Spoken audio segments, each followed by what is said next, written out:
সাত সকালে ধারালো দা দিয়ে কুপিয়ে খুন করা হয়েছে এক ব্যক্তিকে। বৃহস্পতিবার সকালে উদয়পুর টিপানিয়া পালপাড়া এলাকায় ওই ঘটনায় চাঞ্চল্য ছড়িয়েছে। খবর পেয়ে ঘটনাস্থলে ছুটে গিয়েছে মহকুমা পুলিশ আধিকারিক অজয় দেববর্মা এবং জেলা পুলিশ সুপার নমিত পাঠক সহ ফরেনসিক টিম। ওই ঘটনায় পুলিশ একজনকে গ্রেপ্তার করেছে।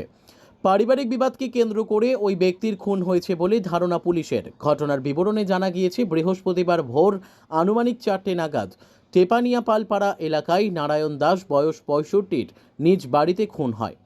এরপর নারায়ণ দাসের ভাই হারাধন দাসের মেয়ের জামাই যুধিষ্ঠির সরকার ধারালো দা দিয়ে তার শরীরে কুপিয়ে খুন করেছে, এমনটাই অভিযোগ জানিয়েছেন নারায়ণ দাসের ভাই জওহরলাল দাস।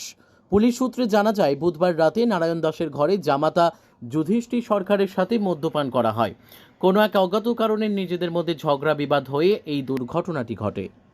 मर्डर हुआ है पालपारा में तिपानिया के पास।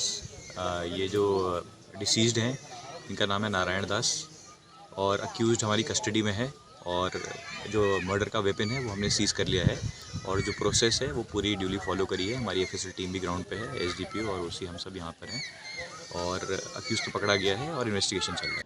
Bureau report, news daily Bharat.